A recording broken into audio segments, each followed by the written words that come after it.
본인이 특별하다고 믿으시고 진짜 특별해지기 위해서 이렇게 공부하세요. 여러분이 최고가 됩니다. 저는 타고 태어난 게 상당히 똑똑하지 않게 타고 태어났는데 혼자 똑똑하다고 믿었거든요. 근데 진짜 서울대 가셨죠? 진짜 서울대 갔잖아요. 돌이켜보면 내가 머리가 좋았었던 게 아니라 공부 방법이 매우 특별했던 거죠. 그 특별한 공부 방법을 지금 여러분들하고 나누고 있는 겁니다. 안녕하세요. 반갑습니다. 오늘은 직장이나 학교 생활을 하면서 틈틈이 공부하는 것에 대해서 이야기를 해보려고 합니다. 근데 사실은 주객 전도일지는 모르지만 저 같은 경우에는 짜투리 시간에 공부한 걸로 제 공부 목표량의 거의 80% 90% 때때로 거의 100% 가까이 채우게 됐어요.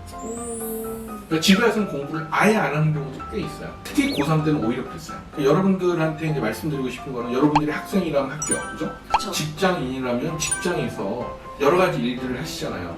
하지만 중간중간에 자기의 어떤 목표를 위해서 투자하는 시간이 있을 수도 있잖아요. 말씀드리는 게 좀 조심스러운 거는 직장인은 원래 직장 일을 열심히 해야 되고 학생이라면 학교 선생님 말씀을 열심히 들어야 되는 게 통속적인 관념이잖아요. 그래서 오늘 이야기는 참 조심스러울 수밖에 없긴 하지만 그 예를 들어서 저는 선생님께서 갑자기 지나간 날에 그 첫사랑에 대해서 얘기를 하시거나 상관없는 얘기 예. 공부에 그 다음에 공부 진도로 따지자면 어차피 정말 이해 못할 만큼 어려운 이야기를 막 수학 선생님이 새로 시작하셨다든가 이렇게 선생님하고 나하고의 진도가 너무 차이가 많이 나서 아니면 이야기가 동떨어져서 도저히 나는 이 시간에는 공부하는 게 나에게 1도 도움이 안 된다. 직장에서도 사실은 시간만 때우는 그 순간이 누구나 있어요. 맞아요. 네. 그럴 때는 뭐 할 게 딱히 없고 너무 아까워요 그 시간이. 뭐 여튼 이렇게 뭐 상세하게 더 이야기할 필요는 없고 자 이럴 때 쓰는 방법에 대해서 오늘 이야기를 하겠습니다. 저는 이 시간으로 적어도 절반을 채웠습니다. 고3 공부 분량의 절반. 예. 첫째, 암기 노트를 만들면 굉장히 좋습니다. 암기 노트를 한번 예를 들어서 오늘 제가 이렇게 샘플로 들고 왔어요. 이건 러시아어고요. 이거는 일본어입니다. 이거 사진 찍어가지고 네, 올리는 걸로 영상. 네, 그래서 러시아어나 일본어 같은 거 이렇게 들고 다닙니다. 이거 언제 제가 쓰느냐 하면요. 저 같은 경우에는 강남 쪽을 많이 돌아다니는데 차가 밀릴 때는 진짜 말로 표현할 수 없을 정도로 끔찍하게 밀려요. 엄청 밀려요 진짜. 이런 시간에는 뭐 하느냐면 이런 거 꺼내놓는 거죠. 꺼내가지고 이렇게 틈틈이 보면서 한번 외워보는 거죠. 근데 이건 제가 여러 가지로 체크를 해봤는데 단어 정도가 제일 좋더라고요. 좀 긴 문장이나 이해할 것만 있어도 순간적으로 신호등 놓쳐서 위험한 순간이 있을 수가 있어요. 짧게 끊어져야 되는데 이럴 때 가장 적당한 게 이 단어장입니다. 단어장으로 만들어보세요. 수학 같은 경우는 수학 공식도 괜찮습니다. 수학 공식이 길어야 2줄이거든요. 웬만하면 반줄, 한 줄밖에 안 되니까 네. 짧게 외워서 보는 정도. 또 이걸 딱 암기 노트를 만들어라. 그러면 여기에 암기 노트에 들어가는 것도 그 단위를 잘 끊어야 되는 건가요? 자동적으로 단위가 생기잖아요. 여기다가 500개 넣을 수는 없잖아요. 그쵸. 그러니까 어쩔 수 없이 이게 한 단위가 되는 거예요. 그럼 여기 들어가는 정도 이 정도면 딱 네네. 적당하다. 그리고 만약 너무 처음이고 어렵다 그러면 절반씩 이 정도 오히려 끊을 수는 있지만 여기 지금 한 이게 20여 개 정도 되는데 이 정도가 적당한 단위예요. 두 번째 원칙은 같은 과목을 공부해라. 학교일 때. 학교일 때. 그 다음에 그 업무 시간일 때도 가능하면 자기 업무랑 관련된 걸 보자. 가령 자기가 러시아 쪽 업무를 갖다 많이 한다. 그럼 러시아를 좀 들고 다니시고 그럼 위에서 봐도 좋잖아요, 보기에. 그쵸. 너무 예. 무리하지 않는 선에서. 네, 그렇죠. 자, 그 다음에 그 세 번째, 그 암기 노트도요, 두 가지 종류로 하는 게 좋아요. 지금 이건 단순한 암기일 수밖에 없잖아요. 그쵸. 단어 단어니까. 정도. 근데 벌써 문장만 돼도 이제 해석해야 되고 문법, 적인 고민이 생기고 이러다 보면 좀 길어지잖아요. 네. 두 가지 종류를 준비하시는 게 좋아요. 단순 암기용이랑 복잡한 거. 네. 그러니까 굉장히 복잡한 거는요, 머릿속으로 고민할 게 많거든요. 그쵸. 머릿속으로 막 이렇게 재보고 저렇게 재보고. 그래서 항상 이렇게 단순한 것과 복잡한 거 두 가지를 준비하는 게 좋습니다. 버전을 두 가지로 나누는 예, 거. 상황에 따라서 이렇게도 단순하게 막 계속 볼 수 있을 때는 단순으로 하고요. 짧게 보고 한 20-30분 이상은 딴짓 못할 때는 머릿속으로 고민하면 돼요. 복잡한 거 들고서 고민하는 거죠. 생각이 많이 필요한 것들. 네네. 자, 그 다음에 이렇게 암기 노트를 기껏 만들었는데 한 번 쓰고 버리면 아깝죠. 너무 아깝죠. 저는 컴퓨터에 작성되어 있는 사람은 당연히 컴퓨터 파일을 따로 정리를 갖다가 하셔야 되고요. 뿐만 아니라 이왕 이렇게 만들어진 것도 소중하게 잘 간직하시고요. 그 다음 여기 이것처럼 이렇게 클리핑을 하는 게 호치키스로 하는 것보다 클리핑이 훨씬 좋습니다. 떼었다 붙였다 할 수 있거든요. 다 외운 거는 빼면 되니까요. 네. 이렇게 생각해 주시면 되고요. 그 다음 다섯 번째는 그 직장에서도 공식적인 쉬는 시간이 있잖아요. 점심시간이라든가 직장 상사가 오늘은 내가 일이 바빠서 먼저 나가야 되니까 알아서 일 보고 퇴근해 이러고 한 2시쯤 나가버리면 사무실에 혼자 있을 때. 사무실에 나만 와도 멍청하게 하늘 쳐다보는 것보다는 편안하게 이용할 수 있잖아요. 그쵸. 그래서 이런 쉬는 시간에 이런 걸 듣고 공부하시면 되게 좋습니다. 그때는 뭐 맘 놓고 공부할 수도 있고요. 그러니까요. 허무하게 보내느니 네네. 소풍하는 거나 보고 제가 그랬었거든요. 네. 스트레스는요 집에서 푸는 게 제일 좋아요. 어차피 쉬는 시간에 스트레스를 풀려고 하시는 분들도 많잖아요. 그쵸. 친구들이랑 수다 떨거나. 근데 또 집에서 보통 휴식을 취하고 스트레스 푸는 게 제일 좋습니다. 직장에서는 어차피 스트레스 받는 김에, 학교에서 어차피 스트레스 받는 김에 짜잔 공부를 계속하세요. 효율이 더 올라가요? 근데 오히려 저는 더 좋더라고요. 목표는 어느 정도 정하는 게 좋겠죠. 네. 시간으로 목표를 정하세요. 범위로 목표를 정하는 것보다 시간으로 목표를 정하는 게 더 나아요? 네, 더 낫다고 생각합니다. 왜요? 왜냐하면 이 내용에 따라서 어떤 건 되게 어렵고 어떤 건 되게 쉽거든요.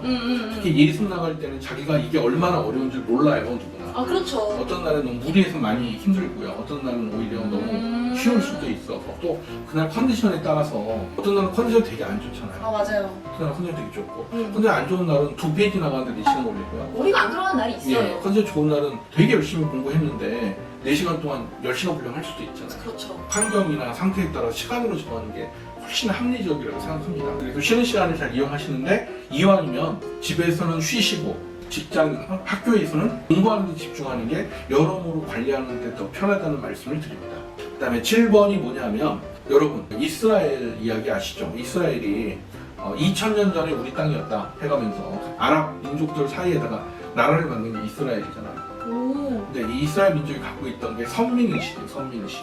우리 민족만 하나님께서 선택을 했다. 근데 실제로 유태인들이 전 세계 금융시장을 굉장히 좌지우지해요. 맞아요. 네, 너무너무 되게 똑똑한 사람들도 많이 나오고요. 그러니까요. 네, 근데 저는 그게 그 민족이 우수할 수도 있지만 또 하나는 선민의식 자체가 그 민족을 우수하게 만들었다고 믿어요. 나는 특별하다. 맞아. 나는 특별하다고 믿으면 그 사람이 특별해지는 거죠. 그래서 여러분들은 누구나 다 특별할 수 있는 자격을 갖고 있거든요. 집에서는 어차피 놀 거지만 남들이 보는 데서 이런 걸 들고 공부하는 것도 얼마나 특별합니까? 맞아요. 네, 그거에 대한 자부심을 느끼세요.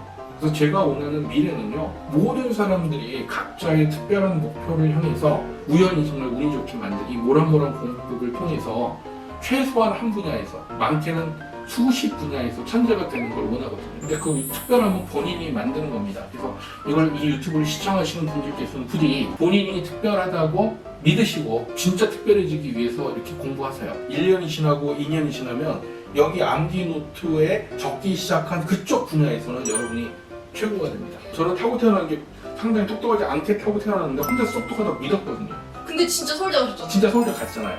공부 방법이 좋았었는데 머리가 좋아서 서울대 간 걸로 착각하고 살았었는데 돌이켜보면 내가 머리가 좋았었던 게 아니라 공부 방법이 매우 특별했던 거죠. 그 특별한 공부 방법을 지금 여러분들하고 나누고 있는 겁니다. 자기가 선택받았다라는 느낌을 갖다 믿으시고 네. 공부를 계속하세요. 8번 이제 휴일에 대한 거예요. 8번이 휴일에 대한 건데 휴일에 여러분들 뭘 하면서 스트레스를 푸시는지는 모르겠지만 이왕이면 휴일에도 공부를 살짝 하시는 건 좋다고 생각합니다. 그렇지만 휴일에는 쉬는 것도 되게 중요하니까요. 막 휴일날은 공부를 12시간 해야지 이런 식의 목표는 저는 별로 권하고 싶지는 않고요. 맞아요. 그리고 만약에 그렇게 한다고 쳐요. 몇 번 했어요. 그걸 한 번 어기는 순간 다 무너져 내린다니까요. 나 이거 못했다라는 그 좌절감에 앞으로는 더 안 하게 돼요. 다이어트도 그렇듯이.